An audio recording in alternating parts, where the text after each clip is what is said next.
জীবন থাকলে শোক থাকবে, শোক যেমনই থাকুক, কিন্তু আমাদের বাগানে অশোক আছে, রীতিমতো অশোক কানন আছে।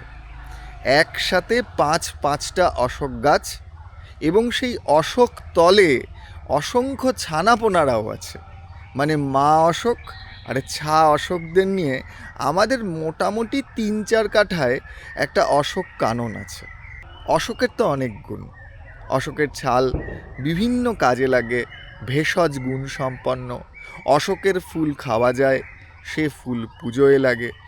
কিন্তু বিষয়টা হচ্ছে, এই বসন্তে পলাশ যতটা প্রায়োরিটি পায়, রূপে গুণে এরকম একটা বিরল উদ্ভিদ অশোক অতটা প্রায়োরিটি পায় না। অথচ পলাশের থেকে অশোক অনেক বেশি ফোটে। অশোক শুধু ডালে নয়, অশোক কাণ্ডতেও ফোটে। অশোক গাছ একেবারে কমলা রঙে রাঙিয়ে ওঠে। শুধুমাত্র বন্দিনী জীবনে সীতার দুঃখের স্বাদ দিয়েছিল অশোক তা নয়, প্রবল দাবদাহে যদি এই অশোক তলে আপনিও আসেন, আপনি দুদণ্ড জিরোতে পারবেন, শান্তি পাবেন, এবং অবশ্যই শোক তো যাবেই। এমন অশোক কানন আমাদের বাগানে আছে, সেটা তো আমাদের একটা খুব মজার বিষয়। কিন্তু আসল গল্পটা হচ্ছে, বাবা যখন এই 4-5টা অশোক গাছ এখানে বসিয়েছিল, তখন আমরা একটা নিয়ম করি। সেটা হচ্ছে, এই অশোক বনের মতোই থাকবে।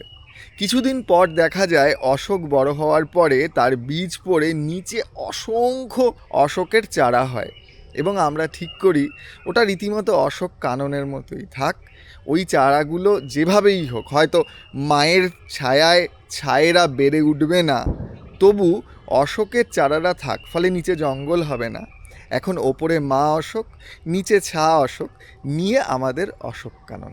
এই অশোক গাছে প্রচুর পাখি থাকে, কাঠবিড়ালি থাকে, সোরেল থাকে, কারণ অশোক সবাইকে নিয়ে থাকে। অশোক তো চণ্ডাশোক নয়, অশোক তো ধর্মাশোক। অশোক মানে সব শোক যেখানে চলে যায়, সেই অশোক আছে আমাদের বাগানে। তাই আমাদের শোক একটু কম। একসাথে 5টা অশোক, আর তার সাথে অসংখ্য ছানাপোনা।